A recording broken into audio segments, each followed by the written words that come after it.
మేము యేసు ప్రభువుని నమ్ముకున్న తర్వాత మేడ మీద మేడ కట్టావంటే మేడ మీద మేడ కట్టావులే, మేడలో ఉన్న నీకు మాత్రం కుదురుండదు, గుర్తుపెట్టుకో.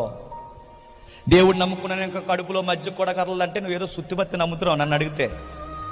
లేదు లేదు, శ్రమ, ఇబ్బంది, సమస్య అనుమతిస్తా అంటే ఖచ్చితంగా అనుమతిస్తాడు. సోది చెప్పేవాళ్ళు ఏమంటారు చెప్పినా, నీకు శుభం కలుగును కాక మా దగ్గరికి రా, నువ్వు ఇచ్చుకో, పట్టుకుని వెళ్ళిపో, కట్టుకో, మీద జలుకని సోది చెప్తారు బయట. యేసు ప్రభు దగ్గర సోది లేదు, వ్యాపారం లేదు, ఏమీ లేదు. ఆయన చెప్పకనే చెప్పాడు, పిలువబడిన మీరందరూ మొఖాల మీద ఉమ్మేసుకోవడానికి పిలువబడుతున్నారు అని. అందుకే మనం పిలువబడతాం. అంటే శ్రమలను చూడటం మనకు రావాలి. పౌలు గారు చాలా స్ట్రాంగ్గా చెప్తున్నారు, నాకే జరిగిందని మీరు టెన్షన్ అయిపోకండి. ఈరోజు నేను, రేపు మీరు. ఫస్ట్ నేను, నెక్స్ట్ మీరు, నువ్వు మీ అందరికీ జరుగుద్ది. శ్రమ రాదని అనుకోకండి. యేసు ప్రభువుని నమ్ముకున్న తర్వాత నాకు శ్రమలు రావట్లేదంటే నీ భక్తి సంథింగ్ రాంగ్. మళ్ళీ చెప్తున్నాను, మీరు నమ్ముకున్న తర్వాత మీకు శ్రమలు రావట్లేదంటే సంథింగ్ మీ భక్తిలో ఏదో తేడా ఉంది.